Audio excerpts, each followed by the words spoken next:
what face launched a $258 billion lawsuit? Sounds frivolous to me, but we're going to see that face in a minute. Hello, everyone, and welcome to OG Crypto and NFTs. My name is Troy, and weekly, almost daily, we come to you with the latest and greatest in crypto and NFT news.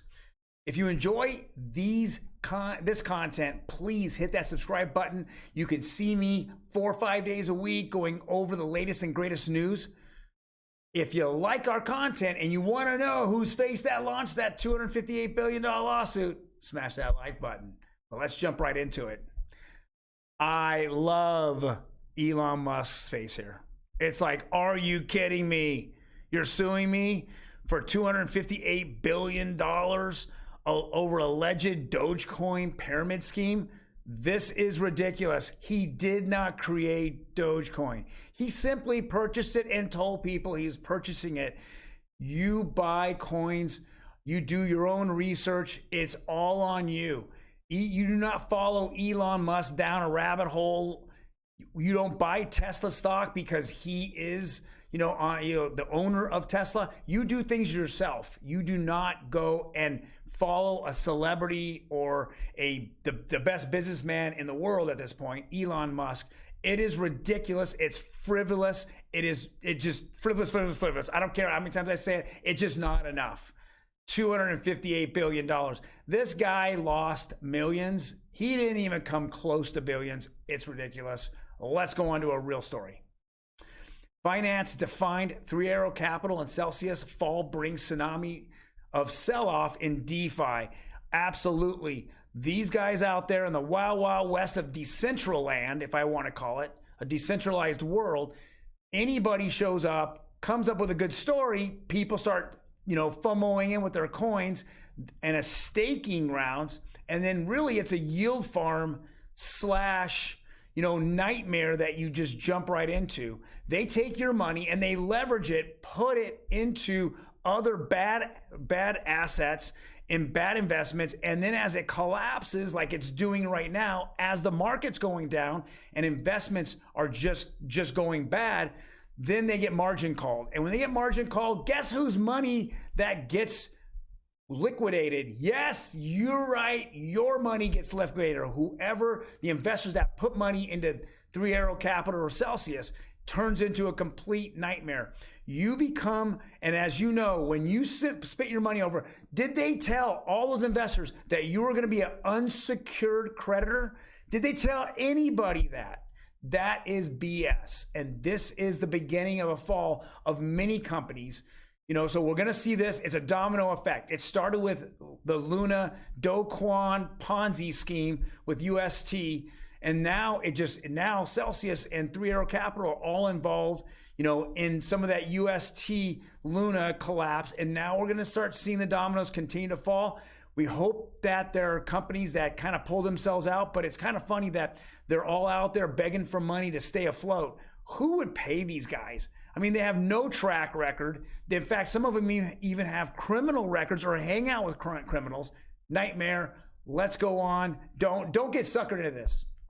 Next article, senators join chorus of disapproval of backdoor regulation in SEC Staffing Accounting Bulletin. This is a complete nightmare. It says 5 Republican senators, including crypto senator Cynthia Lummis, has sent a letter to the SEC regarding its March bulletin, which established broad new requirements for trading platforms.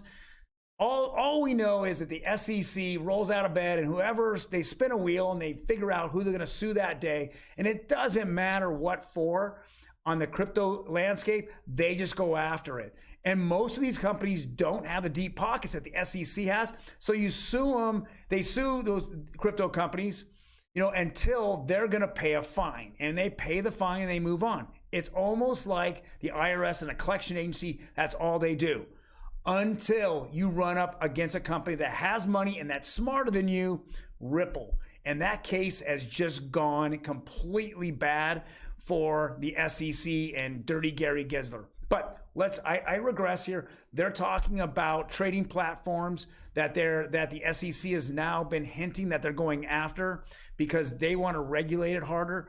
Well, now we're seeing senators push back on the SEC and saying, hey, before you do that, you need to go and have a conversation with us so we're all on the same page, that you're just not going after people arbitrarily and we're completely on two different sides. And the next and last article, NFT.NYC expecting diverse and eclectic audience to drive utility narratives for NFTs. This is going to be a kind of a weird NFT, conference. I'm going. I'll have some videos that I'm going to be popping out for you over the next week from NFT.NYC. But it's going to be very interesting. We're having a down market. NFTs are in a bear market as well. Even those blue chips are slowing down. So I think there just needs to be a fresh perspective in this market. We also need to see the future of NFTs. Where is the future going? Now, I think it's going to be more, it's going to be more in the collectibles to approve or figure out if they're actually authentic or not. And then it's going to get into government and other things such as your driver's license and insurances. And then in the manufacturing side, for warranties. But that all I think is going to be coming in the next 24 months. I think the shift in NFTs are there. It's not all going to be JPEGs of, monkeys and bears and goblins and crap like that. I think that the real case use for NFTs is going to begin this NFT round this year. And I think NFT.NYC is going to go and start beginning that process. Well, guys, if you enjoyed this, please hit that like button again. I want to grow this channel and I'm going to grow it. I want to bring, more and more content to you on a almost daily time frame. Outside of that, guys, please hit that subscribe button. Love you all. I will send Monday through Thursday big videos over about from my venture over at NFT.NYC. Thanks.